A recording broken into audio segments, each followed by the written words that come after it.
এবার America, Britain এবং ইসরায়েলের জন্য বড় ধরনের বিষয় অপেক্ষা করছে, হুঁশিয়ারি ইয়েমেনের।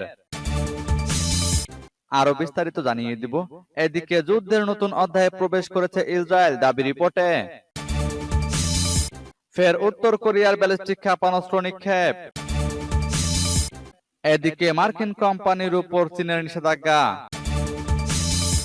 আরো জানিয়ে দিব, এবার মধ্যপ্রাচ্য জুড়ে যুদ্ধের শঙ্কা রাশিয়ার। এদিকে গাজায় ইসরায়েলি হামলায় নিহত আরো 20 জন ফিলিস্তিনি। এবার রাশিয়া ইউক্রেন যুদ্ধ বন্ধে যে পরিকল্পনা ডোনাল্ড ট্রাম্পের। এবং সর্বশেষে জানিয়ে দিব, এদিকে মধ্যপ্রাচ্য জুড়ে যুদ্ধের দামামা, লেবানন জুড়ে এবার ওয়াকি টকি বিস্ফোরণ। শুনছিলেন সংবাদ শিরোনাম, এখন বিস্তারিত। তবে তার আগে অনুরোধ থাকবে, এই ভিডিওতে একটি লাইক দিন এবং কমেন্টস করে জানিয়ে দিন আপনি কোন জেলা থেকে বা কোথায় থেকে আমাদের সাথে যুক্ত রয়েছেন। এবং সংবাদের সর্বশেষ গুরুত্বপূর্ণ আপডেট পেতে চ্যানেলটি সাবস্ক্রাইব করে আমাদের সঙ্গেই থাকুন। এবার আমেরিকা, ব্রিটেন এবং ইসরায়েলের জন্য বড় ধরনের বিষয় অপেক্ষা করছে, হুঁশিয়ারি ইয়েমেনের। ইয়েমেনের প্রতিরক্ষা মন্ত্রী মার্কিন ব্রিটিশ জোটকে সতর্ক করে দিয়ে বলেছেন, আগামী দিনগুলো শত্রুদের জন্য অপ্রত্যাশিত বিষয়ে পূর্ণ হবে। ন্যাশনাল সালভেশন সরকারের প্রতিরক্ষা মন্ত্রী মোহাম্মদ আল আতাফি মার্কিন যুক্তরাষ্ট্র, ব্রিটেন এবং ইসরায়েলের জোটকে সতর্ক করে দিয়ে বলেছেন, তাদের প্রতি আমাদের প্রতিক্রিয়া একটি দুঃস্বপ্নে পরিণত হবে যা তাদের নিরাপত্তাকে বিপন্ন করে তুলবে। আমরা আমাদের শত্রুদের সতর্ক করে দিচ্ছি যে আগামী দিনগুলো তাদের জন্য এমন চমক নিয়ে আসবে যা তারা প্রত্যাশাও করতে পারছে না। এর আগে জাতিসংঘের নিরাপত্তা পরিষদ গত বছর 10 জানুয়ারি প্রধান কারণ উল্লেখ না করেই লোহিত সাগরে হামলার বিষয়ে ইয়েমেনের আনসারুল্লাহর বিরুদ্ধে মার্কিন যুক্তরাষ্ট্র এবং জাপানের প্রস্তাবিত 27-22 নম্বর প্রস্তাবটি পাশ করে। জাতিসংঘের এই প্রস্তাব গৃহীত হওয়ার একদিন পর যুক্তরাষ্ট্র, ইংল্যান্ড সহ আরো 8টি দেশ মিলে ইয়েমেনে আনসারুল্লাহর অবস্থানে হামলা চালায়। ওয়াশিংটনের সবুজ সংকেতে গাজায় ইহুদিবাদী ইসরায়েল বর্বরোচিত বোমা হামলা শুরু করে। গাজায় নিরীহ ফিলিস্তিনিদের উপর হামলার প্রতিবাদে ইসরায়েলগামী যে কোনো জাহাজে হামলার প্রতিশ্রুতি ব্যক্ত করেছে ইয়েমেন।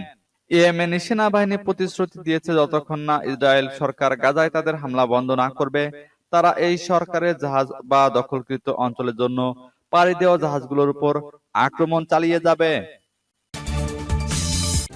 এদিকে যুদ্ধের নতুন অধ্যায়ে প্রবেশ করেছে ইসরায়েল, দাবি রিপোর্টে। যুদ্ধের নতুন অধ্যায়ে প্রবেশ করেছে ইসরায়েল। সেনাদের সাথে সাক্ষাতে এমন মন্তব্য করেছেন দেশটির প্রতিরক্ষা মন্ত্রী ইয়োব গ্যালান্ট।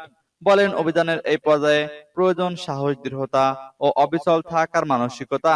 সেনা ও অস্ত্র সরঞ্জাম উত্তরের দিকে সরিয়ে নেওয়ার প্রক্রিয়া চলছে বলে জানান তিনি। লেবাননে মঙ্গল ও বুধবার হাজার হাজার যোগাযোগ ডিভাইস বিস্ফোরণ নিয়ে কোনো মন্তব্য করেনি গ্যালান্ট, তবে প্রশংসা করেছেন ইসরায়েলের সেনা ও গোয়েন্দা সংস্থাগুলো তৎপরতার।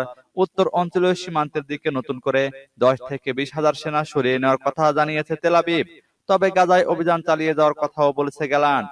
ইসরায়েলের প্রতিরক্ষা মন্ত্রী বলেন, আমরা যুদ্ধের একটি নতুন অধ্যায়ের শুরুতে রয়েছি। সময়ের সাথে তাল মেলাতে হবে। এই যুদ্ধে ব্যাপক, সাহসী, দৃঢ় ও লক্ষ্যে অবিচল থাকতে হবে। এবার উত্তরের দিকে গুরুত্ব দেব, জিম্মিদের কিংবা দক্ষিণে আমাদের লক্ষ্যের কথাও বলিনি। একই সাথে গাজায়ও অভিযান পরিচালনা করবে সেনারা। আইডিএফ, শিন বেত সিকিউরিটি সার্ভিস ও মোসাদ সম্মিলিতভাবে দারুণ কাজ করছে। ফের উত্তর কোরিয়ার ব্যালিস্টিক ক্ষেপণাস্ত্র নিক্ষেপ। উত্তর কোরিয়া আবারও স্বল্প পাল্লার ব্যালিস্টিক ক্ষেপণাস্ত্র নিক্ষেপ করেছে বলে দাবি করেছে দক্ষিণ কোরিয়া ও জাপান। স্থানীয় সময় বুধবার দেশটির পূর্ব উপকূলে কয়েকটি ক্ষেপণাস্ত্র নিক্ষেপ করে পিয়ংইয়ং। খবর আল জাজিরার। উত্তর কোরিয়ার নেতা কিম জং উন তাদের পারমাণবিক মজুদ জোরদার করার অঙ্গীকার করার কয়েকদিন পর ক্ষেপণাস্ত্র নিক্ষেপের এই ঘটনা ঘটল। দক্ষিণ কোরিয়ার জয়েন্ট চিফ অব স্টাফ দাবি করেছেন, ক্ষেপণাস্ত্রগুলো উত্তর কোরিয়ার রাজধানী পিয়ংইয়ং থেকে ছোড়া হয়েছে। 360 কিলোমিটার ওড়ার পর কোরীয় উপদ্বীপ ও জাপানের মধ্যবর্তী অঞ্চলে গিয়ে পড়েছে ক্ষেপণাস্ত্রগুলো। দক্ষিণ কোরিয়া এক বিবৃতিতে বলেছে, আমরা উত্তর কোরিয়ার ক্ষেপণাস্ত্র নিক্ষেপের তীব্র নিন্দা জানাই, যা একটি সুস্পষ্ট উস্কানি। এই ক্ষেপণাস্ত্রগুলো নিক্ষেপের মাধ্যমে কোরীয় উপদ্বীপে শান্তি ও স্থিতিশীলতাকে মারাত্মকভাবে হুমকির মুখে ফেলেছে উত্তর কোরিয়া। কতগুলো ক্ষেপণাস্ত্র নিক্ষেপ করা হয়েছে তা সুনির্দিষ্ট করে জানায়নি দক্ষিণ কোরিয়া। তবে জাপানের প্রতিরক্ষা মন্ত্রণালয় জানিয়েছে, অন্তত 2টি ব্যালিস্টিক ক্ষেপণাস্ত্র নিক্ষেপ করা হয়েছে। এদিকে সিওলে পররাষ্ট্র মন্ত্রণালয়ের এক বিবৃতিতে বলেছে, দক্ষিণ কোরিয়া, জাপান ও মার্কিন যুক্তরাষ্ট্রের পরমাণু দূতরা ফোনে এই বিষয়টি নিয়ে কথা বলেছেন এবং এই আচরণকে জাতিসংঘের প্রস্তাবে লঙ্ঘন বলে অভিহিত করেছেন। এদিকে মার্কিন কোম্পানির উপর চীনের নিষেধাজ্ঞা। তাইওয়ানের কাছে অস্ত্র বিক্রির সঙ্গে জড়িত থাকার অভিযোগে মার্কিন সামরিক সংশ্লিষ্ট 9টি প্রতিষ্ঠানের উপর নিষেধাজ্ঞা আরোপ করল চীন। গণমাধ্যমের খবরে বলা হয়েছে, তাইওয়ানের কাছে অস্ত্র বিক্রি বন্ধ করার জন্য যুক্তরাষ্ট্রের উপর চাপ সৃষ্টি করার লক্ষ্যে বেজিং এর সর্বশেষ পদক্ষেপ এটি। এর আগে চলতি বছরের জানুয়ারি মাসে একই অভিযোগে যুক্তরাষ্ট্রের 5টি অস্ত্র কোম্পানির বিরুদ্ধে নিষেধাজ্ঞা দিয়েছিল চীন। তাইওয়ান নিজেদের স্বাধীন সার্বভৌম রাষ্ট্র হিসেবে দেখে, তাদের নিজস্ব সংবিধান ও গণতান্ত্রিকভাবে নির্বাচিত নেতা রয়েছে। তবে দ্বীপটিকে নিজেদের ভূখণ্ডের অংশ বলে দাবি করে আসছে চীন। এই ভূখণ্ডের নিয়ন্ত্রণ নিতে জোর চেষ্টা চালাচ্ছে তারা। এমনকি চীনের সঙ্গে তাইওয়ানের একত্রীকরণে সামরিক শক্তি খাটানোর হুমকিও দিয়ে আসছে বেইজিং। তাইওয়ানের সমর্থক ও অস্ত্র সরবরাহকারী হোয়াইট হাউসকে চীন বারবার আহ্বান জানিয়েছে দ্বীপের নেতৃত্বের সাথে আনুষ্ঠানিক লেনদেন থেকে বিরত থাকতে। চীনের পররাষ্ট্র মন্ত্রণালয় বুধবার নতুন করে নিষেধাজ্ঞার আওতায় আসা এই 9টি মার্কিন সামরিক সংশ্লিষ্ট প্রতিষ্ঠানের নাম ঘোষণা করেছে।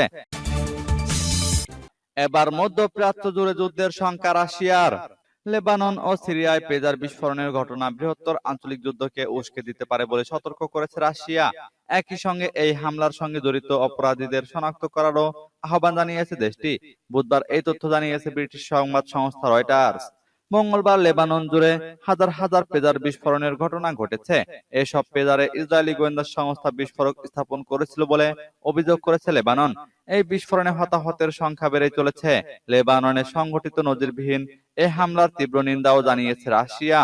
দেশটির প্রেসিডেন্ট ভ্লাদিমির পুতিন এই হামলায় নিহতদের পরিবারের প্রতি শোক ও আহতদের দ্রুত আরোগ্য কামনা করেছেন বলে জানিয়েছেন রুশ পররাষ্ট্র মন্ত্রণালয়ের মুখপাত্র মারিয়া জাখারোভা বলেছেন, আমরা লেবাননের উপর এ ধরনের হামলাকে তার সার্বভৌমত্বের গুরুত্বের লঙ্ঘন এবং আন্তর্জাতিক আইনের প্রতি চ্যালেঞ্জ হিসেবে দেখছি। এটি অপরাধীদের একটি উচ্চ প্রযুক্তির হামলা। তার মাধ্যমে মধ্যপ্রাচ্যে ব্যাপক সশস্ত্র সংঘাত উস্কে দেওয়ার চেষ্টা করা হয়েছে। এদিকে বুধবার সাংবাদিকদের সঙ্গে আলাপকালে ক্রেমলিনের মুখপাত্র দিমিত্রি পেসকভ বলেছেন, লেবাননে যা ঘটেছে সেটা যাই হোক না কেন তা অবশ্যই উত্তেজনা বৃদ্ধির দিক দিয়ে যাবে। এদিকে গাজায় ইসরায়েলি হামলায় নিহত আরো 20 জন ফিলিস্তিনি। গাজায় ইসরায়েলি হামলায় আরো 20 জন ফিলিস্তিনি নিহত হয়েছেন। এতে করে উপত্যকাটিতে নিহতের মোট সংখ্যা প্রায় 41,300 জনে পৌঁছেছে।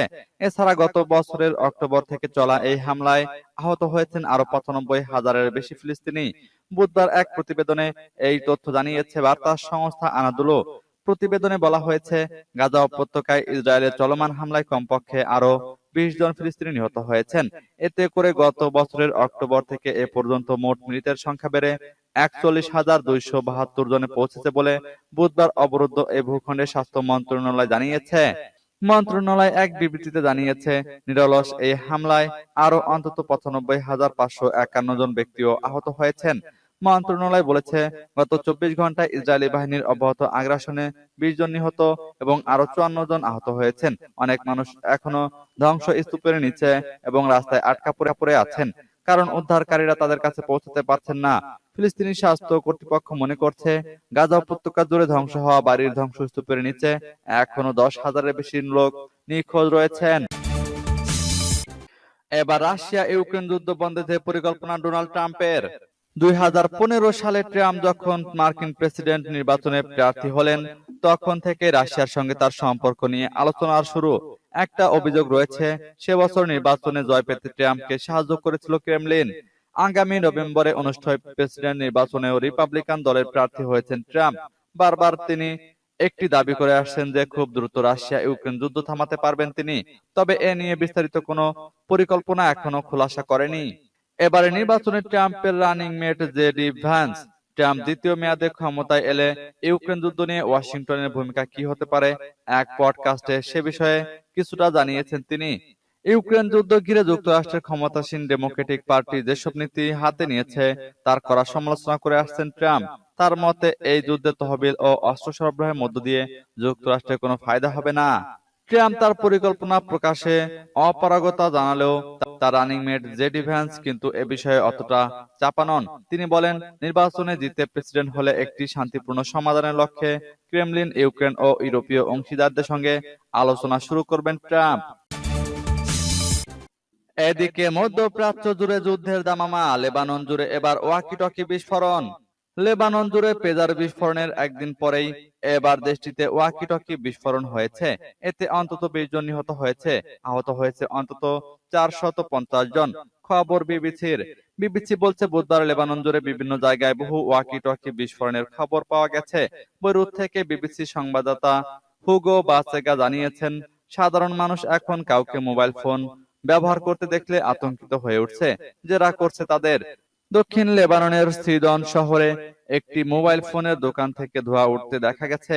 সেই ধোঁয়ার কারণ সম্পর্কে নিশ্চিত হওয়া না গেলেও ঘণ্টা খানেকের মধ্যে বিভিন্ন স্থান থেকে দফায় দফায় বিস্ফোরণের খবর পাওয়া গেছে। এদিকে ইসরায়েলের প্রতিরক্ষা মন্ত্রী ইয়োব গ্যালান্ট বলেছেন, যুদ্ধের নতুন পর্ব শুরু করেছে তার দেশ। ইসরায়েলের একটি বিমান ঘাঁটি পরিদর্শনের সময় এ মন্তব্য করেছেন তিনি। এর আগে গত মঙ্গলবার লেবাননে পেজার বিস্ফোরণে অন্তত 12 জন নিহত হয়েছে এবং হাজার হাজার মানুষ আহত হন। ইরান সমর্থিত লেবাননের সশস্ত্র গোষ্ঠী হিজবুল্লাহর কেনা 5,000 পেজারের ভেতরে বিস্ফোরক রেখে দিয়েছিল ইসরায়েলের গোয়েন্দা সংস্থা মোসাদ। লেবাননের একটি নিরাপত্তা সূত্র এবং অন্য একটি সূত্রে বরাতে বার্তা সংস্থা রয়টার্স এমন খবর প্রকাশ করে।